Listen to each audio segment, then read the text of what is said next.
www.change.org is an online platform open to persons and organizations around the world where they can lobby to their local decision makers for changes in their countries in various sectors. One such petition was launched over the weekend by Dr. Rachel Graham of Mar Alliance to ban the use of nets and long lines. This petition on the website came about after a case over the weekend where a large shark was uncovered near the lighthouse Rat Reef Atoll. Noted on the petition page was, quote, the use of unsustainable and unselective fishing gear such as nets and long lines are disproportionately contributing to the decline in Belize's finfish, as well as a host of other protected or threatened species, including turtles, manatees, recreational fish, sharks, and rays.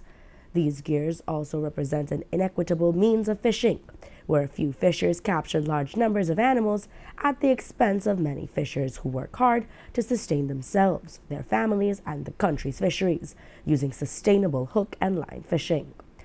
Current legislation limiting the number and size of nets is unenforceable, and the use of long lines is not restricted. Moreover, surveys conducted have shown that the majority of Belize's fishers support a ban on nets and long lines to reverse fisheries declines, end of quote.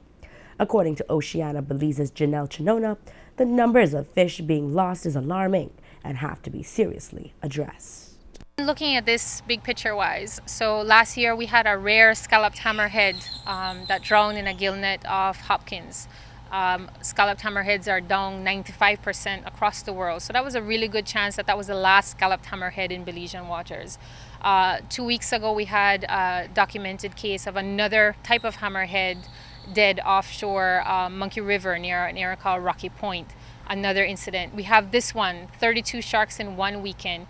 If you begin to extrapolate from that, Renee, and see 1 weekend, 32 sharks, if you add up, let's say they don't fish for Easter, not Easter, because they want to depend on Easter, but Christmas, New Year's, and maybe 2 weekends out of it. You're looking at 48 weekends. That's something like almost 10,000 sharks that we're losing from one area, or a minimum of 6 camps. So we really need to look at this issue big picture wise, that if on game fish, on sharks, if we don't know quota wise what's coming out, we can't ensure the sustainability of it. As it relates to shark, this is an important case study because sharks are apex predators and they're keystone species. So they are used to judge the health of the ecosystem. And if we're taking out this many sharks, then what does that say for the future of shark population and for the well-being of the entire ecosystem as a whole? So it's really using this incident to say, here is yet another case, another incident of why we really need to look very closely at this issue and try to resolve a way forward. The fishermen have put forward their case. Now we need to see what the response will be from the public. Andrew Rowe, the president of Belize Game Fish Association, says that Belize could and should follow suit with the Bahamas, one of our CARICOM sister countries, and others in managing our sharks and other marine life. If we look at countries like the Bahamas and countries like Honduras has put in a moratorium on shark fishing, meaning there's no shark fishing until they can establish where the populations are.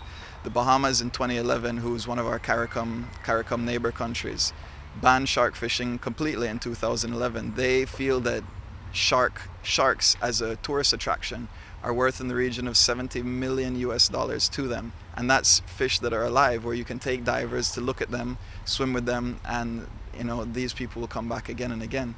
So this is not something new that we have to go around reinventing. We need to look at our laws and decide, shark fishing maybe in the 1950s it was sustainable when there were so many more sharks, but today in 2016 it's no longer sustainable. And I think world projections say that somewhere in the region of 100 million sharks are killed every year, and the world's population of sharks has been decimated to the point of being just at night, or have been removed to 90% of what was in the seas at one point. So it's not something that we can continue doing. Oceana Belize has also been at the forefront in lobbying for the ban of nets and long lines in our waters. Chinona says that the gill nets issue has been at the forefront for about 2 decades. I think it's important to put in perspective that the issue of use of gill nets has been forefront for Belizean fishermen for more than 2 decades. So since 1997, they have gone as far as writing direct petitions to ministers of fisheries over the years asking for this gear to be banned. Why are they asking? They have told us in our own words, we've put together a documentary to document their feelings on this issue, that they have seen the impact that the nets are having on their livelihood.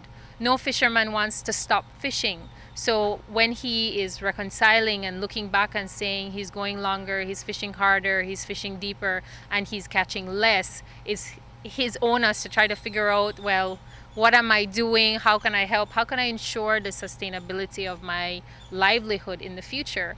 And many of them have come away saying gill nets are so indiscriminate that it's hurting my livelihood and I want it to be banned.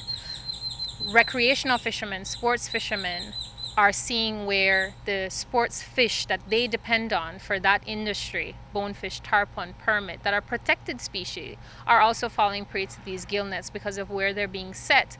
Now, they're not the targeted species, so what happens more often than not, they get chucked overboard and it's just a waste. A fish that maybe someone coming into Belize wants to spend $1,000 to go land offshore Belize then becomes fish food literally, and is again a waste. We have seen numbers from the Bonefish Tarpon Trust that suggest that sports fishing contributes something like $200 million to the Belizean economy every year.